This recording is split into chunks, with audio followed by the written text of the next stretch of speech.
Menjadi hebat itu tak hanya berwawasan luas, tapi juga memberi makna. Suasana belajar yang penuh motivasi dan prestasi membuatku makin yakin, inilah aku dan inspirasiku. Di sini, kamu ditempa menjadi pribadi hebat dan bermanfaat. Di sini, aku hadir bersama mimpi-mimpiku, melangkah satu demi satu untuk masa depan.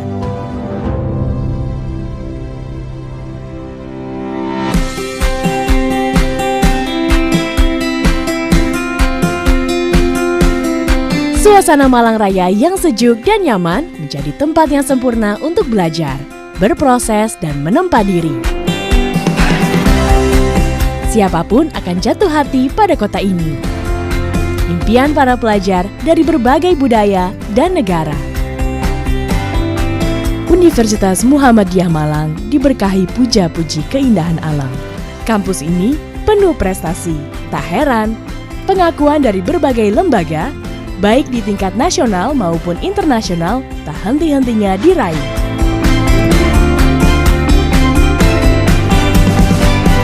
Mulai dari akreditasi institusi dengan nilai A dari BAN PT, hingga anugerah kampus unggul dari Dikti Wilayah 7 Jawa Timur sebagai kampus paling unggul 11 kali berturut-turut. Di tingkat global, tak kalah hebatnya, UMM 2 kali meraih ASEAN Energy Award, apalagi pada tahun 2010 sampai 2011, UMM juga mendapat predikat bintang 2 dari lembaga bereputasi internasional QS Stars World University Ranking. UMM juga sudah menjadi Associate Member AUNQA, Asosiasi Universitas ASEAN. Mahasiswa UMM sangat beragam. Mereka berasal dari berbagai penjuru tanah air dan mancanegara. Ada 11 fakultas dan 57 program studi yang dimiliki UMM, mulai dari diploma, sarjana, hingga master, dan doktor. Bahkan sudah ada 4 program studi yang terakreditasi dan tersertifikasi internasional oleh AUNQA.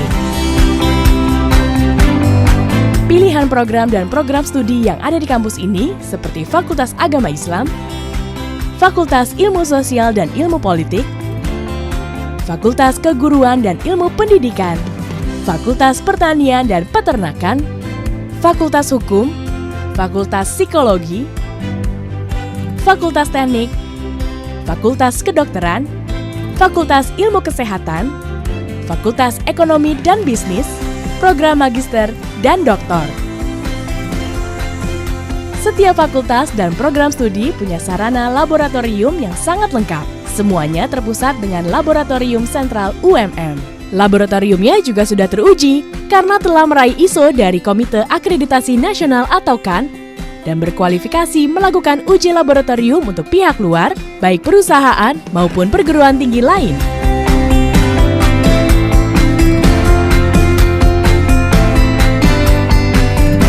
Selain fasilitas akademik, UMN juga punya banyak unit usaha yang bisa menjadi income center bagi universitas. Berkat unit-unit usaha itulah, biaya operasional kampus tak hanya tergantung pada dana dari mahasiswa saja. Ada UMM Dom, UMM Hospital, Rumah Sakit Surya Medika Sumbawa, SPBU UMM, bengkel motor dan mobil UMM, Micro Hydro Power Plant, Apartemen Sang Surya UMM, BPR Rinjani UMM, Pusat Produksi Pertanian UMM Farm, Taman Rekreasi Sengkaling UMM, Race Hotel UMM, serta Kapal Garden Hotel UMM. Semua unit usaha ini juga jadi laboratorium terapan, sehingga iklim kewirausahaan mahasiswa jadi lebih terasa. Reputasi internasional juga menjadi salah satu kebanggaan kampus ini. Ada banyak kerjasama internasional yang rutin dilakukan UMM, seminar, konferensi, penelitian, hingga pertukaran mahasiswa, staf, dan dosen dengan banyak sekali universitas dan lembaga dari luar negeri. Sampai saat ini ada 111 perguruan tinggi maupun lembaga pemerintah dan non-pemerintah dari 31 negara di dunia.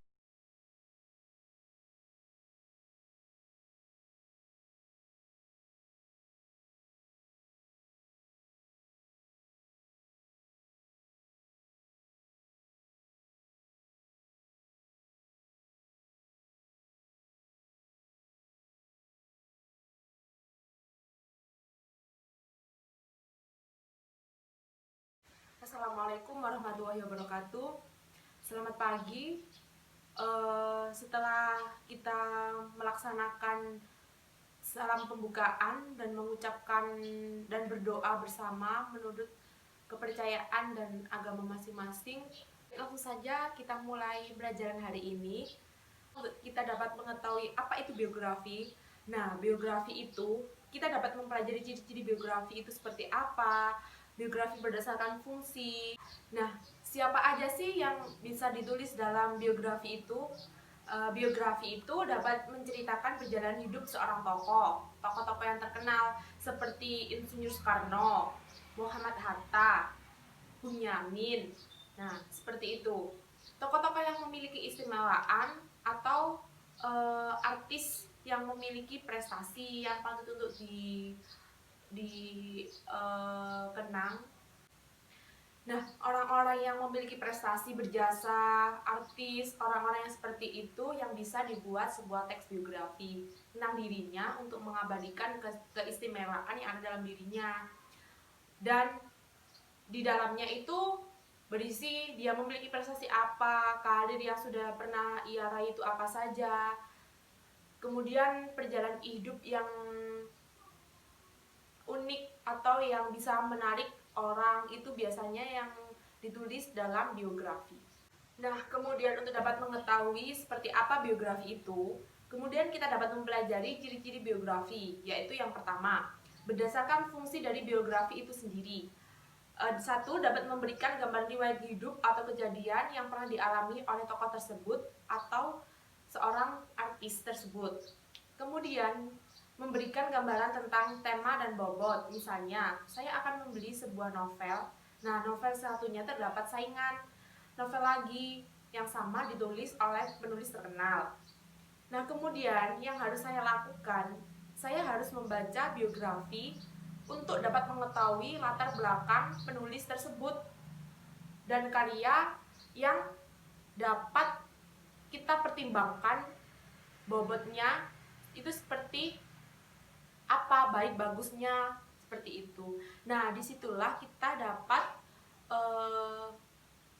menimbang baik buruknya sebuah karya. Ciri-ciri teks biografi berdasar unsur-unsurnya terdapat 3, yaitu ditulis dari sudut pandang orang ketiga, yaitu menggunakan dia, an, atau nama orang lain. Kemudian, data yang tersaji dalam teks biografi itu adalah fakta. Karena apa? Biografi merupakan termasuk jenis teks non-fiksi. Jadi berarti di dalamnya itu berupa sebuah fakta yang benar-benar terjadi dan sesuai kenyataan yang ada, seperti itu. Kemudian yang ketiga, data tersebut itu terpercaya. Terpercaya artinya tidak ada unsur hoax atau unsur rekaan, seperti itu. Yang selanjutnya yaitu menjelaskan jenis biografi ada 3 berdasarkan isinya. Di dalamnya juga dibagi menjadi 2 lagi, yaitu pertama ada biografi perjalanan hidup. Biografi perjalanan hidup ini menceritakan sisi sebuah perjalanan hidup secara lengkap seorang tokoh ataupun diambil dari bagian-bagian di mana dianggap mempunyai sebuah kisah tertentu yang dapat menarik orang lain untuk dapat dicontoh. Semisal dia lahir sampai dia meninggal, bisa juga diambil sepenggal cerita hidupnya beliau dari bagian yang menarik saja atau memiliki kesan untuk dapat disampaikan kepada orang lain. Jenis teks biografi yang kedua yaitu berdasarkan izin penulisnya. Yang pertama, authorized biography, dan kedua, unauthorized biography. Di mana authorized biography itu berarti teks yang disusun oleh seorang penulis yang telah mendapatkan izin atau pengetahuan tokoh yang akan diceritakan tentang perjalanan kehidupan, tentang perjalanan hidupnya atau kisah yang menginspirasi pada teks biografi yang akan dibuatnya. Kemudian, unauthorized biography itu penulis tanpa seizin atau tanpa pengetahuan tokoh yang akan ditulis kisah hidupnya tersebut. Berarti kebalikannya dari authorized biography. Dia menulis tanpa izin dari si tokoh tersebut yang ditulis untuk dijadikan sebuah teks biografi. Seperti itu. Selanjutnya, teks biografi berdasarkan persoalan yang dibahas itu ada 3 macam. Yang pertama, biografi politik. Kalau biografi politik itu berarti di dalamnya menceritakan dalam bidang politik atau yang berkecimpung dalam bidang politik. Kemudian yang kedua, biografi jurnalistik. Biografi jurnalistik itu di mana penulis di dalamnya menulis berdasarkan hasil dari wawancara terhadap tokoh yang telah ditulis maupun tokoh yang akan menjadi rujukan sebagai bahan pendukung untuk menulis teks biografi tersebut. Jadi sebelum dia menulis teks biografi itu, untuk mendapatkan data-data yang akurat, dia melakukan sebuah wawancara terlebih dahulu kepada tokoh yang ditulisnya tersebut. Kemudian yang ketiga adalah biografi intelektual. Biografi intelektual ini hampir mirip dengan biografi politik. Sebuah persamaan terdapat pada kumpulan bahan yang dapat ditemukan dari berbagai riset atau penelitian terdahulu. Kemudian hasilnya tersebut itu disajikan dalam bentuk teks biografi dengan gaya bahasa yang lebih ilmiah dan lebih resmi lagi. Materi yang selanjutnya yaitu jenis-jenis teks biografi. Pertama, yaitu teks biografi berdasarkan sisi dari penulisnya. Terbagi menjadi 2 lagi, yaitu biografi yang ditulis oleh orang lain. Misal, ada seorang pahlawan. Nah, seorang pahlawan ini ada biografi tentang dirinya sendiri. Siapa yang menulis tentang dirinya? Yang menulis tentang dirinya ada orang lain. Nah, itu yang dinamakan biografi. Autobiografi berarti seorang pahlawan itu membuat sebuah teks biografi tentang dirinya sendiri, bukan dari orang lain, bukan ditulis dari orang lain. Maka itu namanya autobiografi. Di mana autobiografi itu ditulis oleh seorang tokoh itu sendiri, seperti itu. Kemudian, fungsi biografi berdasarkan tujuannya. 1. Untuk dapat mengetahui ilmu baru. Kedua, untuk dapat memberikan perjalanan hidup yang menginspirasi. Kemudian yang ketiga, mencontoh atau meneladani pengalaman dari tokoh tersebut. Dan itu saja yang dapat saya jelaskan mengenai biografi. Kemudian yang selanjutnya, silakan anak-anak mempelajari sendiri mengenai tema materi biografi itu seperti apa, dan silakan mencari teks biografi seorang tokoh atau public figure yang dapat menginspirasi kalian dan bisa ditulis di dalam buku masing-masing. Kemudian akan dikemukakan ke depan kelas untuk mempresentasikan hasilnya.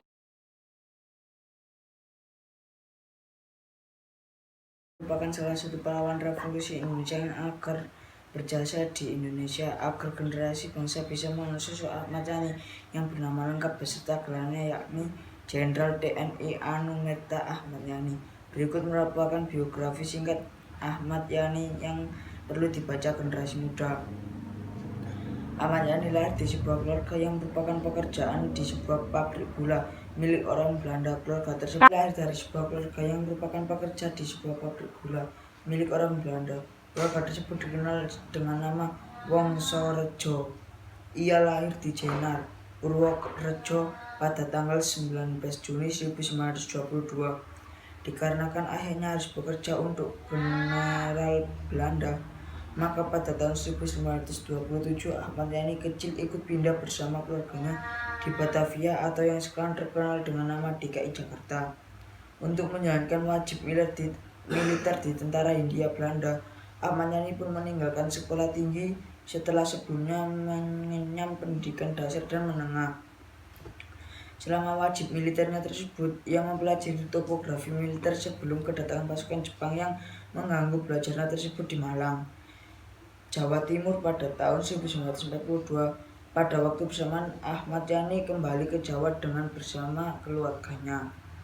Setelah kedatangan Jepang ke Indonesia, Ahmad Yani menjalani pelatihan lanjutan dengan bergabung dan tentara yang dibentuk oleh Jepang bernama PETA atau Pembela Tanah Air di Magelang pada tahun 1943. Ia kemudian dipindahkan ke Bogor Jawa Barat dan meminta untuk mendapatkan pelatihan sebagai komandan pelatihan peta.